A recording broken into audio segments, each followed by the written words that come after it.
پشاور پشاور پاکستان کا ایک قدیم شہر اور صوبہ خیبر پختونخوا کا صدر مقام ہے۔ وفاق کے زیر انتظام قبائلی علاقوں کا انتظامی مرکز بھی یہی ہے۔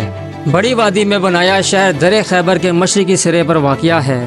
پاکستان اور افغانستان کی سرحد اس کے پاس ہی ہے۔ وسطی ایشیا اور جنوبی ایشیا کی اہم گزرگاہوں پر واقع یہ شہر علاقے کے بڑے شہروں میں سے ایک اور ثقافتی لحاظ سے متنوع ہے۔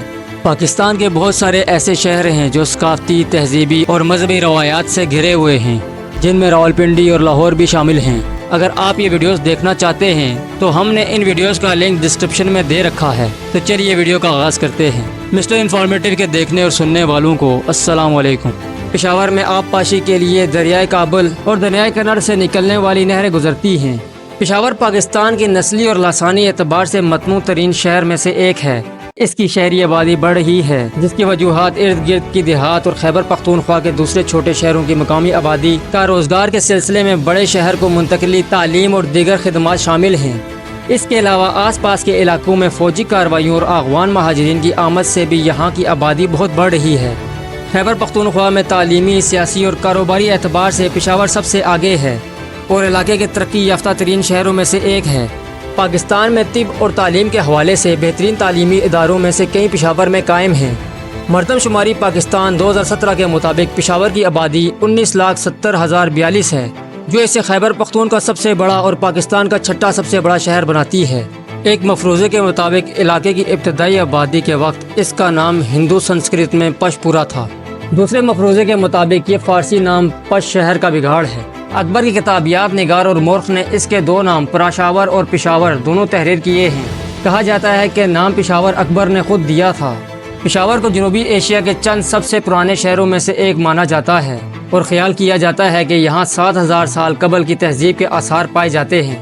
وسطی، جنوبی اور مغربی ایشیا کے قدیم ترین شہروں میں سے ایک ہونے کی وجہ سے پشاور صدیوں سے افغانستان، جنوبی ایشیا، وسطی ایشیا اور مشرقی وسطی کے درمیان میں ایک مرکز کی حیثیت سے قائم چلا آیا ہے۔ قدیم تعلیمی مرکز ہونے کی وجہ سے دوسری صدی قبل مسیح میں بخشالی طرز تحریر پر مشتمل ایک ریاضی کلیہ اس کے نزدیک سے برآمد ہوئی ہے۔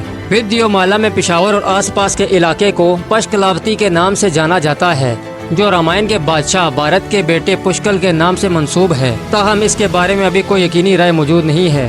مصدقہ تاریخ کے مطابق اس علاقے کا عمومی نام پرشپورا تھا، جو بگڑ کر پشاور بن گیا۔ دوسری صدی عیسوی میں مختصر عرصے کے لیے وسطی ایشیا کے توچاری قبیلے کشان نے پشاور پر قبضہ کر کے اسے اپنا دارالحکومت بنایا۔ اس کے بعد 159 سے 170 تک اس علاقے پر یونانی بادشاہوں نے حکمرانی کی اور اس کے بعد مملکت یونانی ہند کے مختلف بادشاہ یہاں قابض ہوتے رہے۔ ایک تاریخ دان کے مطابق پشاور کی آبادی 100 عیسوی میں 1,20,000 کے لگ بھگ تھی اور اس وقت آبادی کے اعتبار سے دنیا کا 7واں بڑا شہر تھا۔ بعد میں پارتھی، ہند پارتھی، ایرانی اور پھر کشان حکمرانوں نے قبضہ کیے رکھا۔ کشان حکمران کنشکا 127 عیسوی کے لگ بھگ بادشاہ بنے۔ اس نے اپنا دارالحکومت پشکلاوتی موجودہ 4 سے منتقل کر کے پرشپورا موجودہ پشاور قائم کیا۔ بدھ مت کے مختلف جاری ہونے کی حیثیت سے کنشک نے اس دور کی دنیا کی بلند ترین عمارت بنوائی، جو بدھ مت کا اسٹوپا تھا اور جہاں بدھ مت سے متعلق مذہبی تبرکات جمع کیے جاتے تھے۔ یہ اسٹوپا پرانے پشاور کے گنج دروازے کے ساتھ باہر بنا ہوا تھا۔ اس اسٹوپے کے بارے میں قدیم ترین روایت چینی سیاح اور بخشو فیان کی تحریر سے ملتی ہے، جو یہاں 400 عیسوی میں آیا تھا۔ اس کے مطابق اسٹوپا کی بلندی 40 چانگ سے زیادہ ہے، یعنی اندازاً 120 میٹر تھی اور اس پر ہر طرح کے قیمتی پتھر جڑے ہوئے تھے۔ فیان کے مطابق اس نے آج تک جتنے مندر اور اسٹوپے دیکھے تھے، کنشک اسٹوپا ان سے کہیں زیادہ خوبصورت اور مضبوط تر تھا۔ آسمانی بجلی گرنے سے اسٹوپا تباہ ہوا اور کئی بار اس کی مرمت کی گئی۔ یون سانگ کی 634 عیسوی میں آمد تک اسٹوپا کا ذکر ملتا ہے۔ بدھا سے منسوب تبرکات جو ایک جوہرات جڑی ٹوکری میں رکھے تھے۔ اس کو 1909 میں اسٹوپا کے عین وسط میں ایک زیر زمین کمرے سے کھدائی کر کے ڈاکٹر ڈی بی سپونر نے نکالا۔ خراسان پر عرب قبضے کے بعد پشتون اسلام لانے لگے۔ 1001 عیسوی میں ترک بادشاہ محمود غزنوی نے اپنی غزنوی سلطنت کو افغانستان کے آگے برصغیر تک پھیلایا۔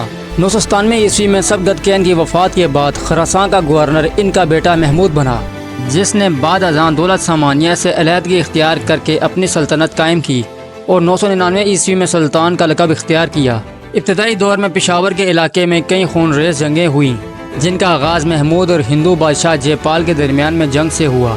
سبکت کین کے ہاتھوں سے چھینی گئی سلطنت کو واپس لیا جائے جے پال کی مدد کے لیے کچھ پٹھان تو تھے لیکن ان کی حمایت زیادہ دیر تک نہ چل سکی۔ نومبر 1001 میں جے پال کی شروع کی ہوئی جنگ میں اسے شکست ہوئی اور اس سمیت اس کی فوج قیدی بنی۔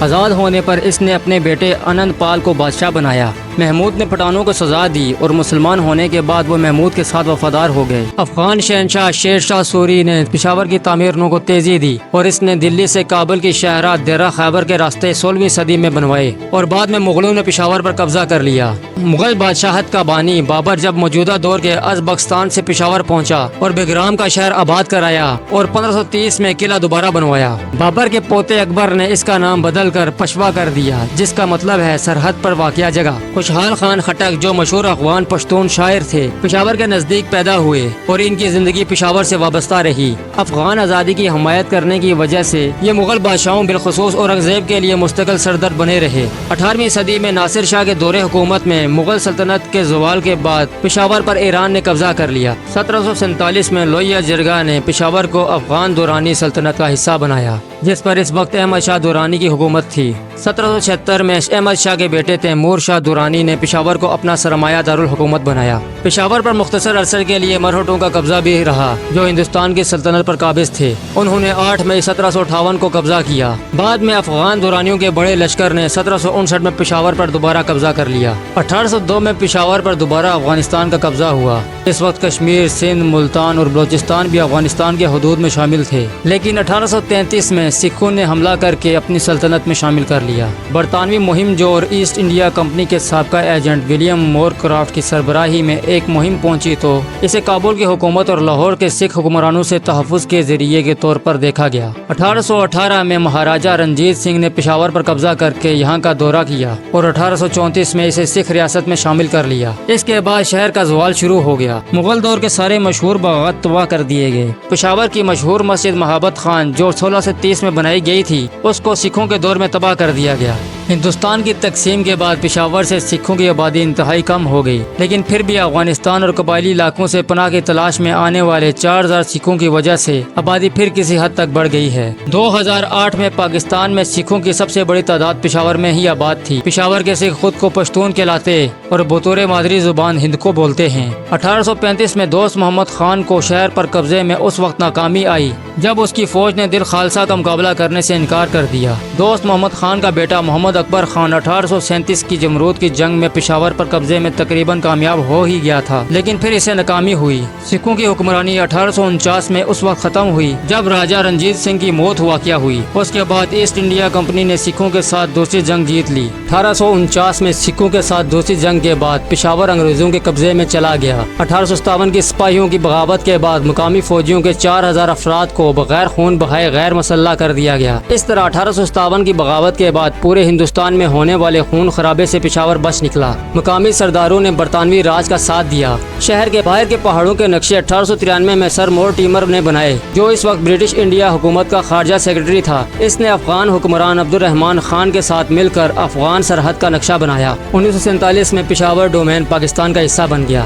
مقامی سیاستدانوں نے پاکستان میں شمولیت کی منظوری دی، اگرچہ اکثریت اس الحاق کے حق میں تھے، لیکن خان عبد الغفار کی قیادت میں ایک چھوٹے گروہ کا خیال تھا کہ جنوبی ایشیا میں ایک کنفیڈریشن بہتر ہوتی اور انہوں نے متحدہ ہندوستان کو بہتر سمجھا۔ تاہم عوام کی بھاری اکثریت متحدہ ہندوستان اور خود کو ہندوستانی کہلوانے کے سخت مخالف تھی۔ انتہائی قلیل تعداد پشاور کو افغانستان میں شامل دیکھنا چاہتی تھی۔ یہی خیال بعد ازاں پشتونستان کی بنیاد بنا، جو پاکستان اور افغانستان دونوں سے آزاد ریاست ہوتی۔ نئے پاکستان کی کمزوری کا فائدہ اٹھانے کی نیت سے افغانستان کا دورخواہ حکمت عملی تیار کی تاکہ شمالی مغرب سرحدی صوبے کو عدم استحکام کا شکار بنا سکے۔ ایک طرف تو اس نے پاکستان کے مخالف بھارت سے دوستی کی تو دوسری طرف روس کے ساتھ بھی دوستی شروع کر دی، جو بالآخر افغانستان پر روسی حملے پر متنج ہوا۔ آج پشاور کے پشتون خود کو فخریہ پاکستان کے رکھوالے اور پاکستانی کہلاتے ہیں۔ پشاور کی آبادی تیزی سے بڑھ رہی ہے اور 1998 میں آبادی 9,82,816 تھی۔ آبادی میں اضافے کی شرح 3.29% ہے،